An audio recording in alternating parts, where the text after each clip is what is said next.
ሰምኛለሽ? ምንም ብታላምሽም እሺ አታስመስይ። አሁን ከጨት ከፍለው ሊጥልሽ ወጪ ነኝ። አንቺ ካልተሽ ሞታለሽ። ግን ቆይቼ ነው እንደምን ብራስ ናደረፈኝ ነገር ባርኮት አንተ ኮንዶም ነህ። ለበርዳት ነው የመጣሁት እንጂ ሌላ ፍላጎት ኖሮኝ አይደለም። እሺ አይደል? ተረጋጊ ነው እሺ። እናውራበት ነው ሳይንስ ነው። ምንም የምወስነው ነገር የለም። እኔን ካንተ አጣጥቅ በጣም ያዘንኩበት ስለነበር ጊዜ አውስ አንቺ ደሃ ቆይ ለምንድን ነው እንደ ድህነትሽ ማትኖር? ሰምኛለሽ ፍቅር ከዚህ በኋላ ወደምሽ ፍቅረኛኛለሁ። አንድ ነገር እናገርሻለሁ ብታይ አንከሻለሁ። እሺ አደይ የባርኮትን ፍቅር ለመቀበል ቢከብዳትም ግን አጋጣሚውን በመጠቀም ፍቅርን ተበቀለቻት። ፍቅር ከታሰረችበት ወደ ቤት ተመልሳለች። ባርኮትም ሁሉንም ነገር እውነታውን አውቋል። ታዲያ እስከዛሬ ስቆጣሽና ስናገርሽ የነበረው ሁሉ በስህተት ነው በማለትም አደይን ይቅርታ ጠየቃት። እንዲሁም ስጦታ ገዝቶ አመጣላት። ሰላም ሰላም! የተወደዳችሁና የተከበራችሁ ውድ የቻናሌ ቤተሰቦች እንደምን አላችሁ? በያላችሁበት ሰላም ጤና ፍቅር ይብዛላችሁ። ለቻናሌ አዲስ ከሆናችሁ ሰብስክራይብ በማድረግ ቤተሰብ አድርጉኝ። እንዲሁም ደግሞ ላይክ በማድረግ ሀሳብ አስተያየታችሁን ኮሜንት ላይ አስቀምጡልኝ። ቪዲዮንም ሼር በማድረግ አብራችሁን ቆዩ። እንግዲህ ዛሬ ይዤላችሁ የመጣሁት አደይ ሰራተኛዋ የተሰኘውን ተከታታዩን ድራማ ይዤላችሁ መጥቻለሁ። እስከ መጨረሻው አብራችሁን ቆዩ ማለት ነው። ታዲያ አደይ አሁን ላይ እውነታውን ነገር እንዲያውቁ አድርጋለች ማለት ነው። እንግዲህ ፍቅር የባርኮት እህት እስከ ዛሬ አደይ ላይ ስታደርግ የነበረው ነገር ሁሉ በማስመሰል ወይም ደግሞ አደይን ከቤት ለማውጣት ስትል እንዲሁም ደግሞ ዳዊትን የራሷ ለማድረግ ስትል ብዙ መንገድ ሄዳለች ማለት ነው። ቢሆንም እንግዲህ በውሸትና በሐሰት የሚኬደው መንገድ ስለማይዘለቅ አሁን ላይ ሁሉም ነገር ታውቆባታል። እንግዲህ ይሄንን ነገር ሲሰማ ዳይመንድም ያደረገው ነገር ፍቅርን ማገት ነበረ። በአደይ ገንዘብ እንደተከፈለው ወይም ደግሞ የአደይ ደሞዝ ለሱ እንደተሰጠውና ነገሩን ወደ አደይ እንዲያዞር ስለተደረገ የአደይ ገንዘብን አልበላም በማለት እንግዲህ እንዴት እንደዚህ በእኔ ላይ ታደርጊያለሽ ሲልም ፍቅርን አግቷት ነበረ ማለት ነው። ፍቅር አሁን ላይ ተለቃ ወደ ቤት ተመልሳለች። እንዲሁም ደግሞ ለአደይ በመደወልም ዳይመንድም እንግዲህ ነይና ገንዘብሽን ውሰጂ ብሎ አግኝቷት ገንዘቡን ሲሰጣት አደይ ይሄን ነገር ማድረግ አልችልም፣ ፍቅርን ለምንድን ያገትካት? ምን ለማድረግ ሞክረሃል? በማለትም እንግዲህ ስጮህበት ነበረ። እሱም እስከ ዛሬን ያላወቅኩም ነበረ በአንቺ ደሞዝ መሆኑን፣ ደግሞም ያንቺ ደሞዝ አልፈልግም ተቀበይም በማለትም ብሩን ሰጥቷት ሄደ ማለት ነው። እንግዲህ አደይ ወደ ቤት መታ ገንዘቡን ለባርኮት በመስጠት እንግዲህ ፍቅር ይሄን ሁሉ ነገር ተኝታ ስታዳምጥ ነበረ። ባርኮትም እጅግ በጣም አዘነ። ይሁን አደይ ገንዘቡ ያንቺ ነው፣ እስከ ዛሬ የነበረው ድካምሽና ላብሽ ነው፣ ገንዘቡን ውሰጂ በማለትም እንግዲህ አደይ ገንዘቡን እንድትወስድ አደረገ። እንዲሁም ደግሞ እስከ ዛሬ በውሸት የነበረውን ነገር አንቺ ላይ በመፍረዴ በጣም ይቅርታ ተቆጥቼሻለሁ፣ ከቤትም እንድትወጪ አርጌያለሁ በማለትም በተጨማሪ ሌላ ስጦታ ገዝቶ አምጥቶ እንግዲህ ለአደይ ሰጥቷል ማለት ነው። ባርኮት እንግዲህ ይሄንን ስታይ ፍቅር ተንጨረጨረች። ምንም ማድረግ አትችልም። ይባስ ብሎ ከቤት ወጥተን የምነግርሽ ነገር አለ፣ ልብሱን ልበሽና ነይ በማለትም እንግዲህ ይዟት ከቤት ይወጣል ማለት ነው። ከቤት በወጣበት ጊዜ እንግዲህ የፍቅር ጥያቄን አቀረበላት።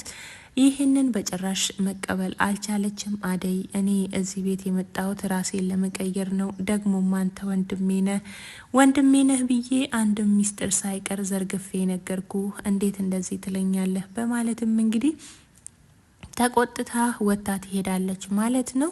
ባርኮትም ማዘነ። ታዲያ ከዛ ስትመጣ ፍቅር ቁጭ ብላ ጠበቀቻት ማለት ነው። እንዳገኘቻትም እንግዲህ አንቺ የደሃ ልጅ ለምን በድህነትሽ አትኖሪም? በማለትም እንግዲህ ጆሮዋን ጠምዘዝ ስታደርጋት አደይም አጋጣሚውን ተጠቅማ እኔ ከእንግዲህ በኋላ የወንድምሽ ፍቅረኛ ነኝ፣ እንዲሁም እንድትናገርኝ አልፈልግም።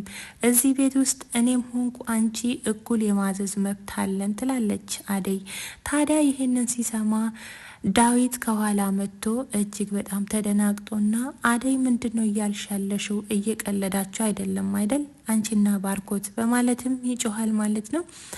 አዎ ዳዊት በጣም ይቅርታ፣ እኔና ባርኮት ፍቅር ጀምረናል። ስለዚህ አሁን እሱ ሲመጣ ያለውን እውነታ ሁሉንም ይነግራችኋል ስትልም እንግዲህ ነገሩን በ4 ነጥብ ዘግታ ወጥታ ትሄዳለች። ዳዊት ታዲያ እዚህ ቤት ውስጥ ያስቀመጠው ወይም ደግሞ ሁሉንም ነገር ችሎ እዚህ ቤት ውስጥ የሚኖረው ለአደይ ፍቅር ሲል እንጂ ምንም እዚህ ቤት ውስጥ የሚያስቀምጠው ነገር የለም።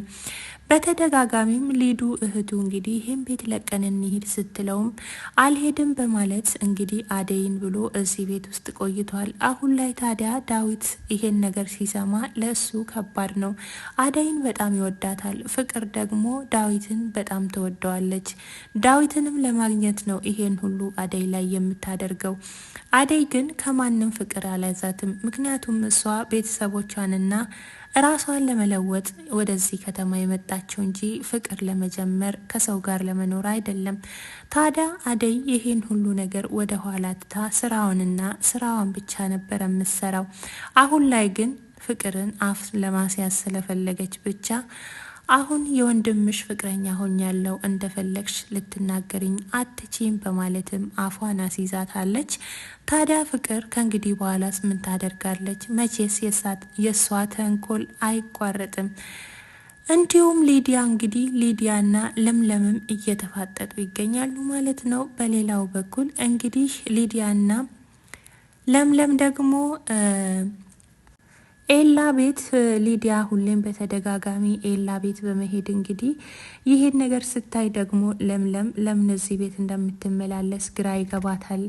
በዚሁም ደግሞ ይጣላሉ ማለት ነው። እንግዲህ ሊዲያ ለምለም ከቤት እንድትወጣና እሷ ከኤላ ጋር መኖር እንደምትፈልግ ሁሌም በተደጋጋሚ ትናገራለች። ቢሆንም ግን ዳዊት ወንድሟ ሁለተኛ እዛ ቤት እንዳትሄጂ በማለትም ሁሌም ያስጠነቅቃታል። እሷ ግን ቀበጥና በራሷ መንገድ የምትሄድ ስለሆነች የማንንም ወሬ የማንንም ምክር አትሰማም። አሁን ላይ ፍቅርንም አጥብቃ ትጠላታለች። ታዲያ አሁን መላ ፍጠሪልኝ እንዴት ለምለምን ከኤላ ቤት ማስወጣት እንዳለብኝ ብላ ልታማክራት ብትፈልግም እዚህ ቤት ውስጥ ሁላችሁም ታስጠሉኛላችሁ፣ አላቀልሽም፣ ልክ እኔ እንደተጋፈጥኩ አንቺም ተጋፍጠሽ ተወጪው፣ አይመለከተኝም በማለትም እንግዲህ ፍቅር ሊዲያን ታባርራታለች። ሊዲያም ተናደደች። የራስሽን ጉዳይ ስታበቂ እኔን ትጠይኛለሽ፣ ስምምነት ነበረን እኮ በማለትም ብትላትም ፍቅር ደግሞ ምንም መስማትም ምንም ማድረግም እንደማትፈልግ ትነግራታለች። ታዲያ ኤላ ደግሞ ለምለምን በጣም ስለሚወዳት ሊዲያ ደግሞ ሁሌም እሱ ሲደብሮ በመምጣት ስለምዘፍንለት ስለምታጫውተው እንጂ ከሷ ጋር ምንም አይነት ነገር እንደሌለ ይነግራታል። ለምለምም ታዲያ አሁን ፈርቻለሁ፣ እቺ ልጅ ለምንድነው በተደጋጋሚ እዚህ ቤት የምትመጣው እንዳትወስድብኝ በማለትም ለአደይም ተናግራ ነበረ። አደይ ደግሞ ኤላ እሱ ምንም አይነት ነገር አያደርግም፣ ፍላጎቱ ከሌለው የእሷ እዛ መመላለስ ችግር አያመጣም በማለትም ለምለምን ታረጋጋታለች። ታዲያ አደይ ይሄን ሁሉ ነገር ለሁላቸውም ከተናገረች በኋላ መጨረሻው ምን ይሆናል የሚለውን እንግዲህ ፍቅሩን ትቀበለዋለች ወይስ ዳዊትስ እንዴት ይሆናል ይሄን ነገር ሲሰማ፣ ባርኮት ጋርስ አይጣሉም ወይ የሚለውን ነገር እንግዲህ በቀጣይ ክፍል ይዤላችሁ የምመጣ ይሆናል። ባርኮት እንግዲህ እሱም ተናዶ ደንግጦ እሷ ካጠገቧ ስትሄድ ተደናግጦ ነበረ። ወደ ቤት ሲመጣ እንግዲህ ምን ይፈጠራል የሚለውን በቀጣይ ክፍል ይዤላችሁ የምመጣ ይሆናል ማለት ነው።